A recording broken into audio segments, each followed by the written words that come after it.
இந்த பிறவி அப்படிங்கிற சம்சார சாகரத்திலிருந்து நம்மளை நீந்தி கூட்டின் போய் கிட்ட வச்சுக்கணும் அப்படின்னு ஸ்ரீ அமிர்தவல்லி தாயார் சௌமியதாமோதர பெருமாளை வேண்டிங்க. என்னோட அம்மா அப்பாக்கோ என்னோட பாட்டி தாத்தா எல்லாருக்கும் என் உறவினர்கள் அனைவருக்கும் என்னோட நமஸ்காரத்தை தெரிவிச்சுட்டேன். என்னோட குருமார்கள் அனைவருக்கும் ஒரு நமஸ்காரத்தை தெரிவிச்சுட்டேன். இன்னையோட ஹரிகதை போலாம். இன்னைக்கு அடிய எடுத்துட்டு இருக்கிற ஹரிகதையோட தலைப்பு சரணாகத வத்சரன். சரணாகதி அப்படின்னா என்னன்னு பார்க்கணும்னா, உன்னோட சரணமே கதி அப்படின்னு இருக்கிறதா சரணாகதியோட பொருள். இப்போ சரணாகத வத்சரன் அப்படின்னா யாரு அப்படின்னு பார்த்தோம்னா, நம்ம சரணாகதி அடையறோம் இல்லையா, அந்த சரணாகதி அடையறத அந்த வாத்சல்ய குணத்தோட அந்த கருணையோட ஏத்துக்கிற அந்த சுவாமியதான் நம்ம சரணாகத வத்சரன் அப்படின்னு சொல்லுவோம். இந்த சரணாகதி அப்படிங்கிறதோட ஒரு ஆழ்ந்த அர்த்தத்தை நம்ம ராமகிருஷ்ண பரமஹம்சர் நம்மளுக்கு ரொம்ப எளிதா கொடுத்துருக்கார். எப்படி கொடுத்துருக்கார் அப்படின்னு பார்த்தோம்னா, 2 நிலைகளா பிரிச்சு கொடுத்துருக்கார். முதல்ல சரணாகதியோட பொருளை 2 வார்த்தையில கொடுத்துருக்கார். என்ன வார்த்தை அப்படின்னா his will, அதாவது அவன் விருப்பம் அப்படிங்கிற 2 வார்த்தை தான் சரணாகதியோட பொருள். இப்போ சரணாகதியோட 2 நிலை கொடுத்துருக்காருன்னு சொன்னேன் இல்லையா, அந்த 2 நிலை என்னது அப்படின்னு பார்த்தோம்னா மர்க்கட ரீதி சரணாகதி, மர்ஜன ரீதி சரணாகதி. மர்க்கட ரீதி சரணாகதி அப்படின்னா என்னன்னா நம்ம சுவாமிய பிடிச்சுக்கணும். மர்ஜன ரீதி சரணாகதினா சுவாமி நம்மளை பிடிச்சுக்கணும். கொஞ்சம் குழப்பமா இருக்கு இல்லையா, அதனால அவரே அதுக்கு எடுத்துக்காட்டுன்னு சொல்லுங்க. மர்க்கட ரீதி சரணாகதினா ஒரு குரங்கு அம்மாவும் ஒரு குரங்கு குட்டியும் இருக்கு. இப்ப குரங்குனாலே மரத்து மரத்தாகும். இப்ப அந்த குரங்கு குட்டி எப்படி தாவும்? அதால தாங்க முடியாது இல்லையா, அதனால அது என்ன பண்ணும், அந்த அம்மாவோட கழுத்தை கட்டி அணைச்சுட்டு அம்மா தாங்கும் போது அது தொங்கிட்டே போகும். இதுதான் மர்க்கட ரீதி சரணாகதி. மர்ஜன ரீதி சரணாகதினா ஒரு பூனை அம்மாவும் பூனை குட்டியும் இருக்கு. இப்ப அந்த பூனை குட்டியால நடக்க முடியாது. இந்த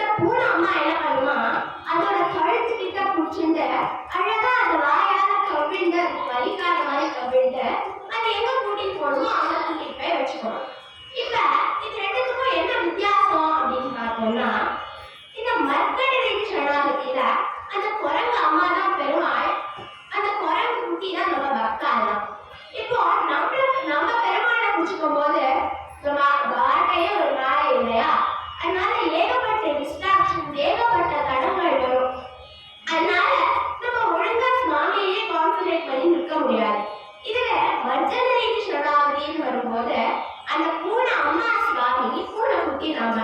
பூனைக்குட்டி தான் பூனை அம்மா தான் பூனைக்குட்டியை பிடிச்சிக்கிறது இல்லையா? அதனால சுவாமியோட பிடி எங்கேயா தளருமா? அதனால நமக்கு எந்த டிஸ்ட்ராக்ஷன்ஸும் வராது, எந்த கஷ்டமும் நம்மளுக்கு இல்லை, நம்ம பாட்டுக்கு பக்தி பண்ணிட்டே இருக்கலாம். இப்ப எப்படி மர்ஜன ரீதி சரணாகதி அடையாது அப்படிங்கிற கேள்வி வரும் இல்லையா? அதுக்கும் அவரே பதில் கொடுத்தார். எப்படி வரும் அப்படின்னு பார்த்தேன்னா, இந்த ஃபர்ஸ்ட் ஸ்டாண்டர்ட், ஃபிஃப்த் ஸ்டாண்டர்ட் அந்த ஸ்டாண்டர்ட்ஸ் தான் இருக்கு இல்லையா? மர்ஜன ரீதி சரணாகதிங்கிறது நம்மளோட ஃபர்ஸ்ட் ஸ்டாண்டர்ட். ஃபர்ஸ்ட் ஸ்டாண்டர்ட் போன பிரமாணமே நம்ம ஃபிஃப்த்துக்கு போக முடியும். இந்த ஃபர்ஸ்ட் ஸ்டாண்டர்ட் கடக்கிறது எப்படி அப்படின்னு பார்த்தோம்னா, பல டிஸ்ட்ராக்ஷன்ஸ் எல்லாம் தாண்டி நம்ம சுவாமியே வச்சு சுவாமியை தவிர ஒன்றுமே வேண்டாம் அப்படின்னு நம்ம இருக்க கையை தூக்கிட்டு சுவாமியோட காலை பிடிச்சிட்டு இருக்கும்போது நம்ம அந்த டிஸ்ட்ராக்ஷன்ஸ் எல்லாம் தாண்டிட்டோம்னா நம்ம சுவாமி காலை பிடிச்சிட்டு இருக்கோம் இல்லையா? நம்ம காலை பிடிச்சிட்டு இருக்கிற அந்த கையை சுவாமி பிடிச்சிட்டு அப்படியே நம்ம தூக்கி பாரோம். அப்படி தூக்கி தந்ததுதான் மர்ஜன ரீதி சரணாகதிங்க. இப்படி ஒரு பக்தனோட சரணாகதி பண்ற அந்த பக்தனோட எண்ணமா இருக்கணுமா? முதல்ல மர்ஜன ரீதி சரணாகதி அடையணும் அப்படிங்கிறது தான் இந்த சரணாகதி தத்துவத்தோட தாற்பயமே. இப்போ சுவாமி நம்ம என்ன ரட்சிக்க மட்டுமா செய்யற? நம்ம சரணாகதி பண்ணா ஏகப்பட்ட விஷயம் செய்யறாரு இல்லையா?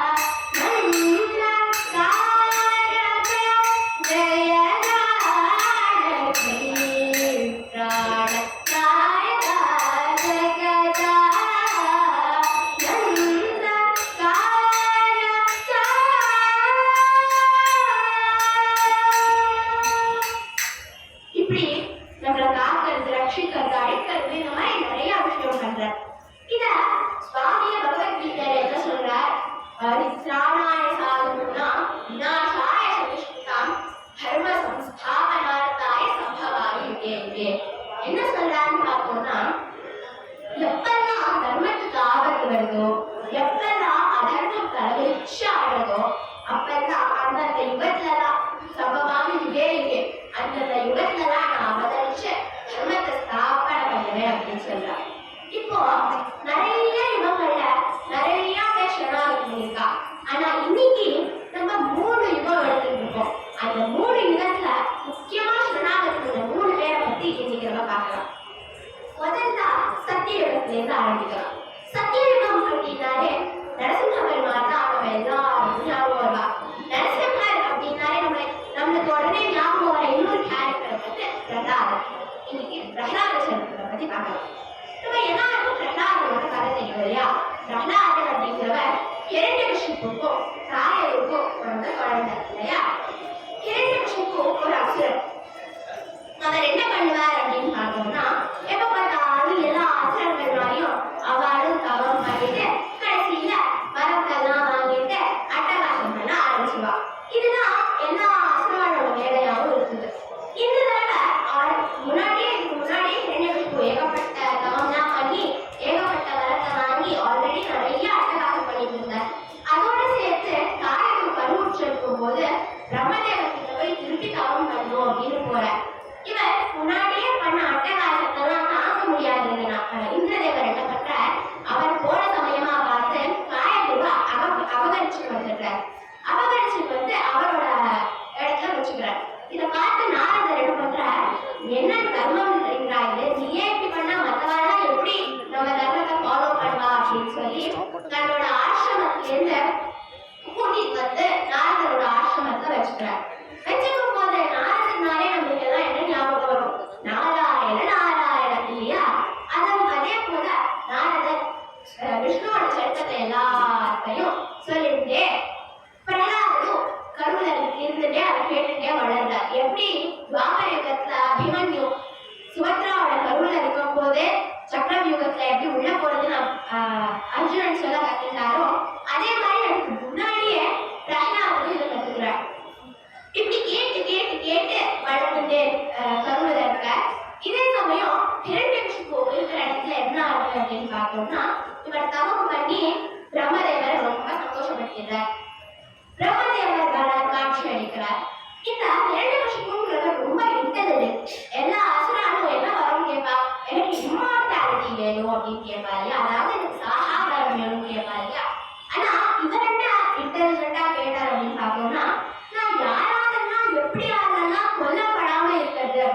கேட்டான்.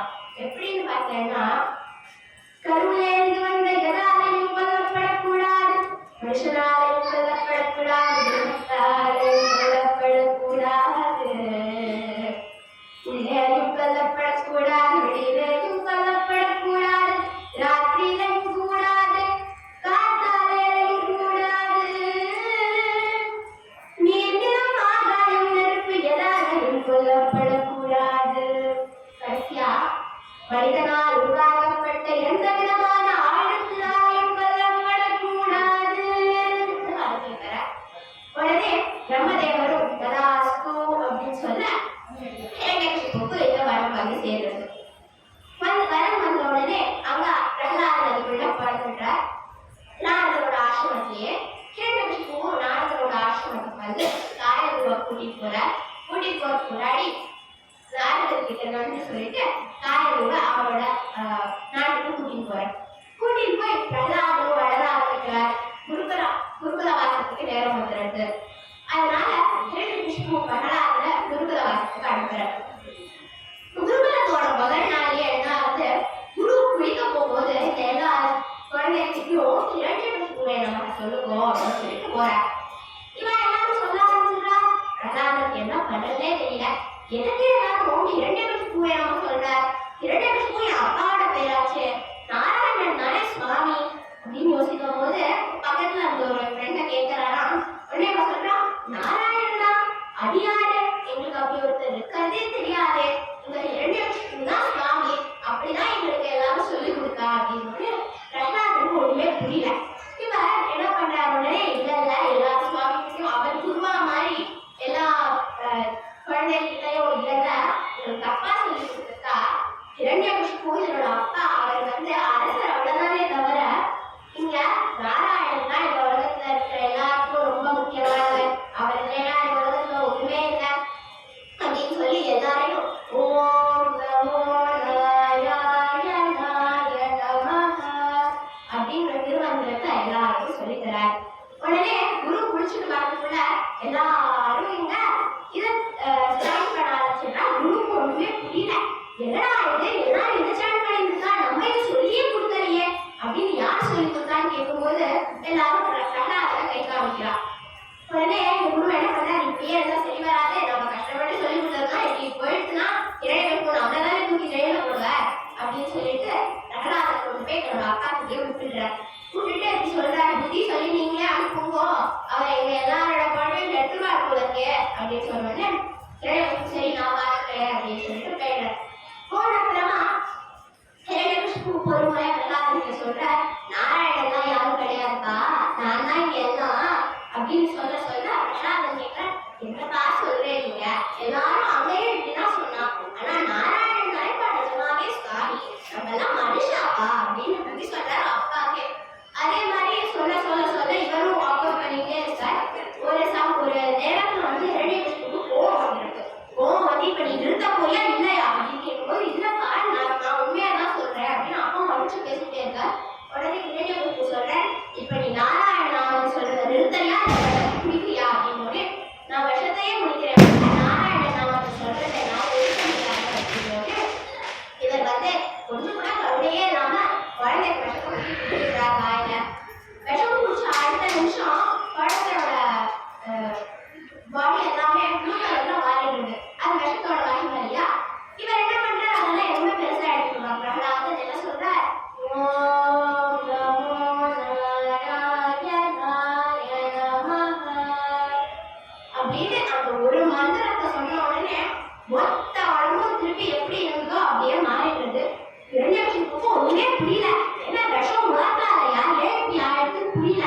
அவர் வந்து காவலாளிகளை கூப்பிட்டு என்ன விஷம் கொண்டு வந்த இப்படி இருக்குன்னு அவங்கதான் இல்ல, நாங்க நிஜமாவே விஷத்தை தான் கொண்டு வந்தோம் அப்படின்னு ஹிரண்யகசிபு சொல்ற, எனக்கு தெரியும் உங்களுக்கு என்ன விட அவங்க மேல ரொம்ப பாசம் அதிகம், அதனால நீங்க ஏதாவது பண்ணிருப்பேன், இப்ப பாருங்க அப்படின்னு சொல்லிட்டு குழந்தைய பாம்பெல்லாம் ஒரு அறையில நடத்தி வச்சிருக்கேன், நாகத்தெல்லாம் அந்த அறையில போய் நைட் ஃபுல்லா இங்கதான் இருக்கணும் அப்படின்னு சொல்லிட்டு கூட்டிட்டு போயிடுற.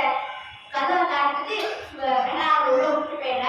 உள்ள போனே பிரகலாதன் பயந்துருக்கான்னு நினைக்கிறேன். அங்க போயிட்டு என்ன பண்றான்னு தெரியுமா,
என்னோட ஃபேஸ் எந்த டைரக்ஷன்ல இருக்கோ என் முதுகு பின்னாடி விழற மாதிரி தள்ளி விடுவோம் அப்படின்னு கேட்குறாங்க.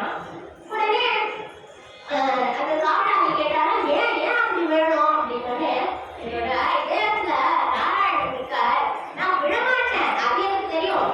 ஆனா நான் லேண்டா இருக்கும்போது கூட இப்படி படுத்துன மாதிரி லேண்ட் ஆயிட்டேன்னா என் மார்பு கீழே பட்டுரும், நாராயணன் கீழே பட்டுவார், அதனால எனக்கு திருப்பி தள்ளி விடுவோம், என் முதுகு பக்கம் கீழே விழுந்தா ஒரு பிரச்சனையும் இல்லைன்னு அந்த காவலாளிகளுக்கெல்லாம் சிரித்து பேரமா உடம்பு. அதே மாதிரி அவர் சொன்ன மாதிரியே தள்ளி விடுற, தள்ளி விட்டு ஒரு 10 நிமிஷத்துக்குலாம் இவர் எழுந்து அரண்மனைக்கு ஓடிங்க. இளையவசிப்புக்கு என்னடா நீ மட்டும் வந்துட்ட, காவலாளிகள் தான் என்னன்னு கேட்கும்போது அவர் சொல்றானா, அப்பா என்னை உருட்டி விட்டுட்டாப்பா, நான் எழுந்து வந்துட்டேன், அப்பா மலை ஏறினால அவ இறங்கினாலப்பா வரணும் அப்படின்னு. இளையவசிப்புக்கு கையும் ஓடல காலும் ஓடல, என்னடா இவன் இப்படி பண்றான், என்ன பண்ணாலும் ஏதாவது பண்ணிடுறானே, ஏதாவது மாயம் பண்ணிடுறானே அப்படின்னு சொல்லிட்டு அவனோட தங்க ஒருத்தி இருப்பா ஹோலிகா அப்படின்ட்டு. அவனுக்கு வந்து ஒரு வரம் வந்துருக்கும். என்ன வரம் அப்படின்னா, நெருப்புல அவனை உட்கார வச்சாங்கன்னா அவன் பக்கமாகவே மாட்டான். அதனால ஒரு யஜ்ஞத்தை உண்டாக்கி அந்த யஜ்ஞத்துக்குள்ள ஹோலிகாவை உட்கார வச்சு ஹோலிகாவோட மடியில பிரசாதம் உட்கார வச்சா ஹோலிகா எது வேணும் பிரசாதத்துல வந்துடும். இதே மாதிரி கடைசியா நீர் படியாச்சு, ஆகாயத்திலேயும் தள்ளி விட்டாச்சு, பாதாளத்தையும் போட்டாச்சு, இருக்கிறது இந்த நீர் இருக்கிறது தீ மட்டும்தான், அதுலயும் தீயிலும் போட்டாச்சு, இப்ப நீர் மட்டும்தான் மிச்சம் இல்லையா. உடனே கல்ல கட்டி கடல்ல தூக்கி போட்டிருக்கோம் அப்படின்னு காலும் போறா கூட போட்டு கடல்ல தூக்கி போட்டு அவர் வரத்துக்குள்ள பிரகலாதன் எழுந்து வந்து அம்மா கிட்ட ஜாலியா பேசிட்டு இருக்காரு. இப்ப வந்து போகிற காலத்துல என்ன நடக்குது, நீ என்ன மாயாகாரம் பண்றன்னு சொல்லி தர தர தரன்னு தூணம்னா அரண்மனைனாலே நிறைய தூண் தான் இருக்கும் இல்லையா, நிறைய தூண் இருக்கிற இடத்துல ரொம்ப என்ன மாயம் பண்ற நீ, எங்க இருக்கா அந்த நாராயணன் சொல்லி, நாராயணனாலே காப்பாற்றுறாங்க, எங்க இருக்கா அந்த நாராயணன் அப்படின்னு கேட்டா இவர் சொல்றாரா, நாராயணன் இவர் சொல்றாரா, எங்கேயும் தேவன் தூண்லையும் இருப்பான் தூண்லையும் இருப்பான் எங்க வேணா இருப்பான் அப்படின்னு இவர் சொல்றாரு. தூணை காமிச்சு அந்த தூண்ல இருக்கானா இருக்கிறார். உடனே இவர் சொல்றாரா, பிரகலாதன் சொல்றாரா, எப்ப இருக்கா அப்படின்னு தன்னோட கதை எடுத்து தம் தம் தம் உடைக்கிறார். நேற்று யார் வரா,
புலி இருக்கு, புலி ரொம்ப ஆக்ரோஷமான இருக்கு. அது என்ன நரசிம்ஹர், சிம்ம ரூபத்துல ஏன் வந்து வரம் பண்றாரு அப்படின்னா, இந்த தூணை உடைக்கிறான் இல்லையா, அப்ப வந்து தூணை உடைக்கிறதுக்கு முன்னாடி என்ன சொல்றாராம், இந்த தூண்ல இருந்து இப்ப நீ சொல்ற அந்த நாராயணன் வெளியில வரலன்னு வச்சுக்கோய, உன்னை சிம்மத்தை விட்டு ஊர்மக்கள் முன்னாடி உன்னை வதம் பண்ண, உன்னை கொலை பண்ண அப்படின்னு. யார் ஏன் பக்தனை நீ சிம்மத்தை விட்டு கொலை பண்ணுவியா, நான் உன்னை சிம்ம ரூபத்தை தானே வந்து வதமே பண்ண போறேன் அப்படின்னு சொல்லி வந்து வதம் பண்றாராம். இத ஸ்ரீராமர் இந்த சம்பவத்தை வால்மீகி ராமாயணத்துல பிசாச்சான் தானவாய் யக்ஷார் பிருத்திவ்யா சைவரா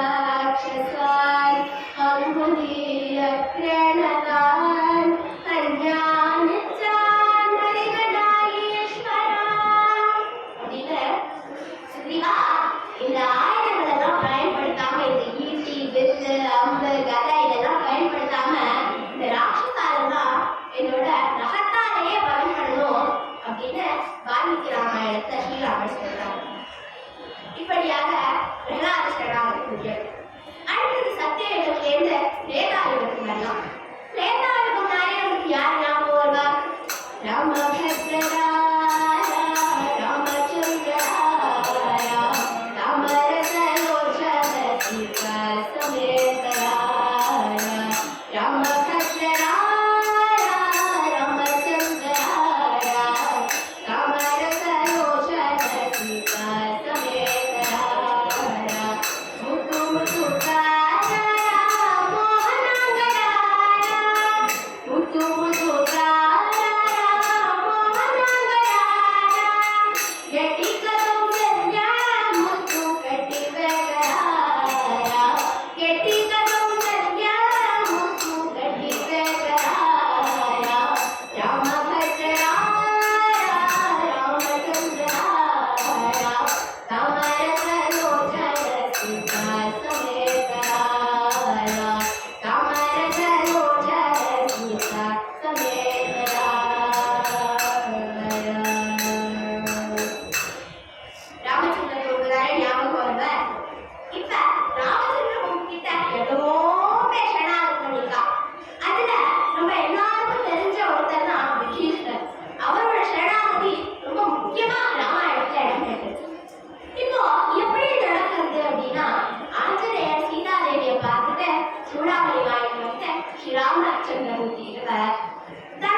அப்படின்னு போய் ராமர் கிட்ட போய் சொல்றேடா அப்படின்னு வானரர் சொல்றேன். உடனே எல்லா விஷயத்திலையும் ராமர் வந்து விஷ்ணு பகவான் வந்து ஒரு பாலிசி மெயின்டைன் பண்றார். இந்த திரேதாயுகத்துல என்ன பாலிசி அப்படின்னா, யார் மூலமா ஒரு விஷயம் தன்கிட்ட வருதோ அவன் மூலமா தான் அந்த பதிலும் போகணும். யார் மூலமா ஒன்று ஆரம்பிக்கிறதோ அவன் மூலமா தான் அது முடிக்கணும். ஸ்டார்டிங் எண்டிங் ரெண்டுமே ஒருத்தரால தான் ஆகணும். இதுதான் அந்த பாலிசி. இப்போ வானரர்கள் மூலமா விபீஷ்ணர் வந்திருக்காருன்றது தெரிய வருது இல்லையா? அதனால விபீஷ்ணர் உள்ள வரணும் அப்படிங்கிறதையும் வானரர்கள் தான் சொல்லணும் அப்படிங்கிறதுனால ராமர் வந்து எல்லாரையும் வர சொல்ற டிஸ்கஷனுக்கு இவர் ஜாகவன் எல்லாரும் வர ஆரம்பிச்சு வரா. வந்த உடனே எல்லாத்துக்கும் ஒப்பீனியன் கேட்கிறார். என்ன இப்படி வந்திருக்காரு, என்ன பண்ணலாம் அப்படின்னு முதல்ல சுக்ரீவன் என்ன நம்பி இவன்னா ராவணன் அவமானப்படுத்தாராம், அதனால இவர் இங்க வந்துட்டாராம். என்ன ராமா இது, இவர் எப்படி ராமா நம்புறது அப்படின்னு நம்ம எல்லாம் சொல்லிட்டா அவர் திருப்பி போமாட்டான்னு என்ன நிச்சயம் தான் கேட்டாராம். உடனே ராமருக்கு சிரிப்பு வந்துட்டான். ஆனா வெளியே காமிக்கல. உள்ள சிரிப்பு என்னன்னா, இவரே பாரிய வரம் பண்ணணும்னு சொல்லிட்டு ராமர் கிட்ட வந்தவன் தான். அதே மாதிரி என்னதான் கோபமா இருந்தாலும் அண்ணாவை யாராவது வரம் பண்ண சொல்வாரா? இவர் சொன்னார்ல, இவரே தப்பா இருக்கும்போது இவர் எப்படி மற்றவளை பத்தி பேசலாம் அப்படின்னு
யுதிஷ்டர் வந்து அந்த தர்மம் எங்க இருக்கோ அந்த சைட்ல அவரையும் சேர்த்துட்டு கூட்டிப்பா எல்லாருமே ஒரே குலமா ஆயிட்டா. இப்படியாக விபீஷணி நிறைவடைய அடுத்ததா கேதாயுகத்திலேருந்து துவாபர யுகத்துக்கு வரலாம். துவாபர யுகம் அப்படின்னாலே மகாபாரதம் அப்படிங்கிற மகாகாவியத்தாலே முதல்ல ஞாபகம் வரும். மகாபாரதத்துக்குள்ள ரொம்ப முக்கியமான இடம் குருக்ஷேத்திர யுத்தம். குருக்ஷேத்திர யுத்தத்துக்கு யார் காரணம் அப்படின்னு பார்த்தோம்னா திரௌபதியோட வஸ்திராபரணமும் திரௌபதியோட சாபமும் தான் அதுக்கு ஒரு முக்கியமான ஒரு வழி வருது. இப்போ அதை பத்தி நம்ம இன்னைக்கு பார்க்கலாம். திரௌபதி பாண்டவா எல்லாருமே இந்திரபிரஸ்தத்தை சந்தோஷமா நாட்டு மக்கள் எல்லாரும் சந்தோஷமா வச்சிருந்த கணம் தானியம் எல்லாமே ரொம்ப நல்லா இருந்தது. ஏதாவது யாரா நல்லா இருந்தானா கௌரவா பிடிக்காது. உடனே பார்த்தா துரியோதனுக்கு எப்பவும் ஆக்டர்னா அந்த காலத்திலே பேர் வந்திருக்கு. ஓடி பார்த்தா துரியோதனன் வந்து சந்தோஷமா இருக்க கேடுகளும் வந்து அண்ணா அண்ணா நீங்க எல்லாரும் ரொம்ப கடுமையா இருக்குண்ணா, அத்தினாபுரம் அண்ணாவே இல்லைண்ணா, ரொம்ப தனிமையா இருக்குண்ணா, தர்மமே இல்லைண்ணா, யாருமே சந்தோஷமா இல்லைனான்னு ஒரே அழுக. யுதிஷ்டரை பத்தி தான் நம்ம எல்லாருக்குமே தெரியுமே, அப்படியே தர்மமா இல்லை யாராவது கண்ணீர் விட்டா அவரால் பார்த்துட்டு சும்மாவே இருக்க முடியாது. அதனால அர்ஜுன் பீமர் எல்லாரும் எதிர்க்க வாங்கோன்னு போனா ஹஸ்தினாபுரம் பேசுறான். எல்லாரும் எதிர்க்கிறா, வேண்டாம்னா சூழ்ச்சியா இருக்கும்னா இருந்தானா எல்லாத்தையும் அவகரிச்சா சொல்றான். கேட்கவே எல்லாருக்கும் தர்மமா ஆயிடுச்சு. அழுதோடனே தம்பி அழுதோடனே தாங்க முடியல, ரொம்ப ரெஸ்பெக்ட் கொடுத்துட்டாரு அந்த தம்பி. அவர் அழுதோடனே தாங்கவே முடியல. உடனே அர்ஜுனர் எல்லாரும் வேண்டாங்கிறா, இருந்தாலும் அண்ணா சொல்றத மீற வேண்டாம். அதனால எல்லாரும் ஒரு நாள் ஹஸ்தினாபுரம் சேர்ந்து போறாங்க. போனா அவளுக்கே அர்ஜுனனே ஒரு நிமிஷம் ஏமாந்துட்டா. ஏன்னா அந்த மாதிரி இருக்கு, நடவுலதான் இருக்கு ஏற்பாடுதான்.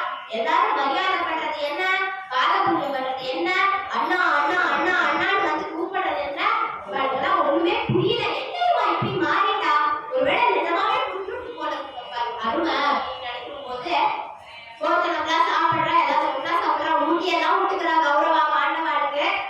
எனக்கு ஆச்சரியமா இருக்கு. பீமர் அர்ஜுனருக்கு தான் ரொம்ப அந்த சந்தேகம் பண்ணுவா இல்லையா, அதனால வந்து அவளுமே ஆச்சரியமா இருக்கு, எல்லாரும் சந்தோஷமா இருக்கா. சரி எதுக்கு நம்ம கெடுக்கணும் அப்படின்னு சொல்லிட்டு அவளுமே அப்படியே இருக்கா. இப்பதான் அவளுக்கு தெரியாது இல்லையா கடைசியில ட்விஸ்ட் எல்லாம் வரும்னு, எல்லாரும் காட்டலாம் இருக்கா அப்படின்னு நினைச்சு அவளும் விட்டுட்டா.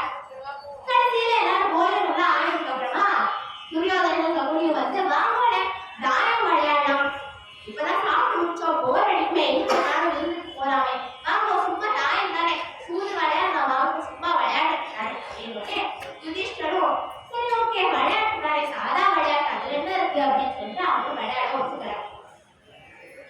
ஒத்துட்ட உடனேயே துரியோதனன் சொல்றான் பந்தயம் வச்சு விளையாடலாம், அப்பதான் இன்ட்ரெஸ்டிங்கா இருக்கும், நல்லா இருக்கும் அப்பதான் அப்படின்னு சொல்லி உடனே யுதிஷ்டர் யோசிக்கிறார். பந்தயமா, எதுக்கு பந்தயம்னா அப்படின்னு.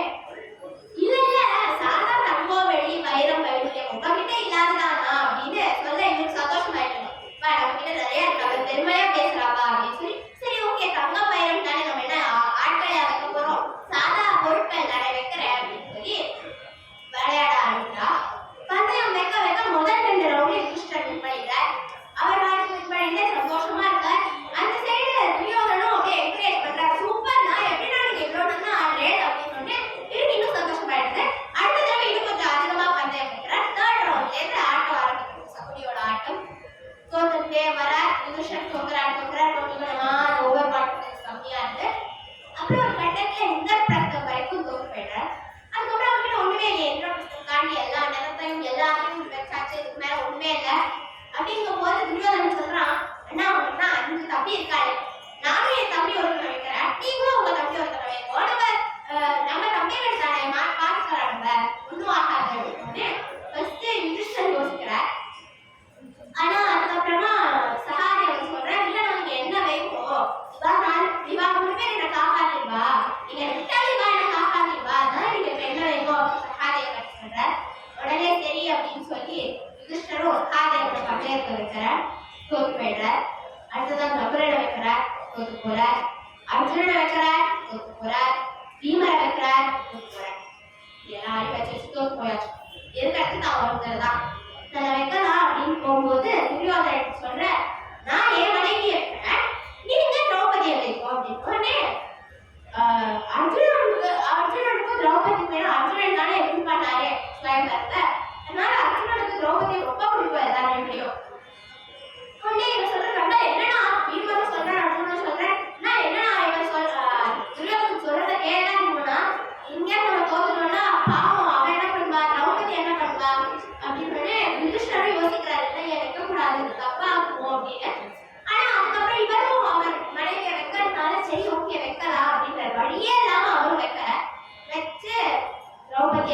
இழந்துடுற.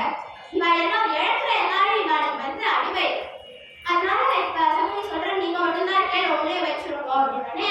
வேற வழியே இல்லாம ஆட்டத்தை நடுவில் எடுத்துட்டா அதுவும் அதன்மா. அதனால வேற வழியே இல்லாம எல்லாம் குட்டிக்கணுங்கிறதுக்காக தன்னையும் வச்சு தன்னையும் இழக்கல. இழந்தா வந்து துரியோதனோட அப்பாவாவது அடிமையோட விட்டுக்கலாமா, அது விடல.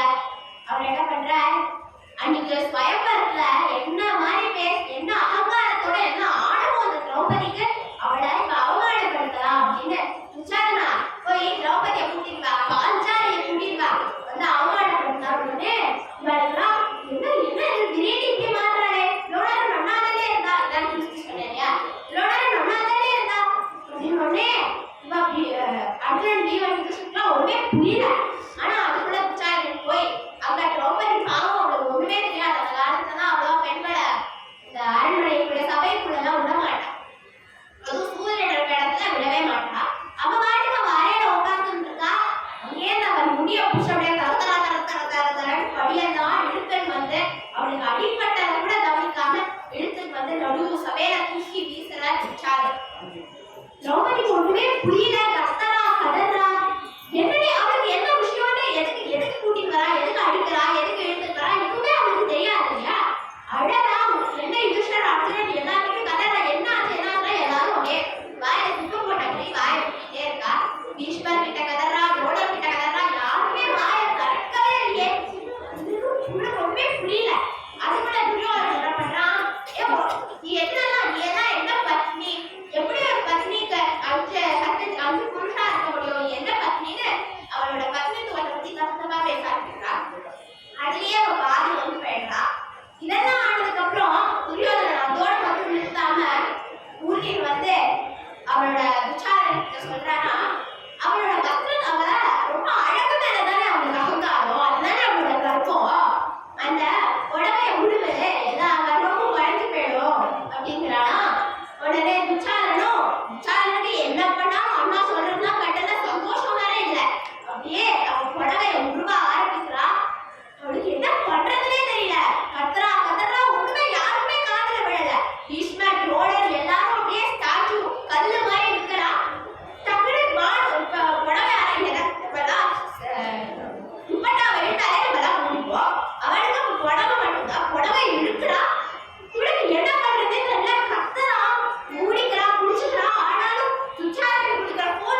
எத்தமக்கு உரிமை செய் எனதறியாத எம்பெருமான் அருள் என்ன சண்டம்மால் குழலால் அறக்குன்னூர் துருவர்க்கம் எண்டிலும் எய்தி தூளிழப்ப இந்திரன் சிறுவன் தேர் முன் நின்றானை திருவள்ளிக்கேணி கண்டேனே அப்படின்னு திருதராஷ்டிரன் உடாவச்ச. அதனால அவனோட அண்ணா அவனோட பிள்ளையான துரியோதனுக்கு ராஜ்யம் போச்சு. அதனால அவன் ஏகப்பட்ட அகிர்மத்தை பண்ணான். அதோட சேர்த்து அவனோட தொப்பி குச்சாரணம் விட்டு வஸ்திராபரணம் பண்ண வைக்கிறான். அப்படி வஸ்திராபரணம் பண்ணப்பட்ட திரௌபதிக்கு நீ அவ்வளோ துணியை கொடுத்து காப்பாத்தினல, அப்படி காப்பாத்துற உன்னை திருவல்லிக்கேணியில நான் பாக்குறேன், என்னையும் நீ காப்பாத்தணும் அப்படின்னு திருமங்கையாழ்வார் இப்படி சொல்ற. இப்படியாக திரௌபதி சரணாகதி ஒரு நிறைவு பெறும். இப்போ சரணாகதிக்கு இருக்க வேண்டிய சில தகுதிகளை பார்க்கலாம். இது ரொம்ப சிம்பிளான தகுதிகள். நம்ம ஆல்ரெடி இதெல்லாம் நம்ம டெய்லி லைஃப்ல பண்ணிட்டு தான் இருக்கோம். ஆனா இப்ப இதெல்லாம் தெரிஞ்சுட்டோம்னா நம்ம இன்னும் அதை கடைபிடிக்க ட்ரை பண்ணுவோம் இல்லையா? அதனால நான் இதை இங்க சொல்றேன். மொத்தம் 5 தகுதிகள். அனுகூல்ய சங்கல்பம், பிரதிகூல்ய வர்ஜனம், மகாவிஷ்வாச, போக்திருத்வவர்ணா, கார்பண்யம். அனுகூல்ய சங்கல்பம் அப்படின்னா சுவாமிக்கு என்ன பிடிக்குமோ அதை பண்றது. பிரதிகூல்ய வர்ஜனம்னா அதுக்கு அப்படியே ஆப்போசிட், சுவாமிக்கு என்ன பிடிக்காதோ அதை பண்ணாம இருக்கிறது. மகாவிஷ்வாசா அப்படின்னா சுவாமி நம்மளை காப்பாற்றுவான்னு நம்பிக்கை வைக்கிறது. போக்திருத்வவர்ணானா வாயை திறந்து அந்த சுவாமி கிட்ட கேட்கறது. திரௌபதிக்கு மனசுல நம்பிக்கை இருந்தது, ஆனா அவ கையை தூக்கி போந்தா அப்படின்னு கூப்பிட்டப்பறம் தான் சுவாமி வந்த. ஏன்னா அவன் நினைச்சிட்டோடனே வந்துட்டோம்னா நம்மளாம் அட்வான்டேஜ் எடுத்துப்போம் இல்லையா? அதனால வாயை திறந்து கேட்கறது தான் போக்திருத்வவர்ணம். கார்பண்யம் அப்படின்னா ஒருத்தர் கஷ்டப்படுறா, ஆனா அவளால வாயை திறந்து கேட்க முடியல அப்படின்னா அதை நம்ம புரிஞ்சுட்டு நம்ம கேட்கறோம் பார்த்தேடா, அதுதான் கார்பண்யம். நம்ம இதை எப்பவே கடைபிடிப்போம். என்னது அப்படின்னா ரோட்ல எங்கேயா ஆம்புலன்ஸ் போச்சுன்னா நம்ம ஒரு நிமிஷம் நின்னப்பா அவன் என்ன இருக்கணும் அப்படின்னு யோசிப்போம்ல, அதுதான் கார்பண்யம். இத அர்ஜுனன் கிட்ட பகவத்கீதையில சுவாமி சொல்றாரா, தமேவ சரணம் கச்ச சர்வபாவேன பாரத தத்ப்ரசாதாத் பராம் சாந்தம் ஸ்தானம் பிராப்ய சாஸ்வதம் அப்படின்றான். என்னன்னா அர்ஜுனா, யார் ஒருத்தன் என்கிட்ட சரணாகதி பண்றானோ அவனுக்கு இந்த உலகத்துல இருக்கிற எல்லா நல்லதும் அவனுக்கு சேரும். அவனுக்கு என்னெல்லாம் வேணுமோ, அவன் என்னெல்லாம் ஆசைப்படுறானோ அவ்வளவும் அவனுக்கு சேரும். ஆனா அதுக்கு அவன் பண்ண வேண்டியது இந்த தகுதிகள் எல்லாம் வச்சு என்கிட்ட சரணாகதி பண்றது. அதனால இந்த தகுதிகள் எல்லாம் நம்மளுக்கு தரணும் அப்படின்னு தாமோதரம் மேல வேண்டிட்டு அவனோட சரணங்களை தொட்டுட்டு சரணமுலே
நன்றிமா.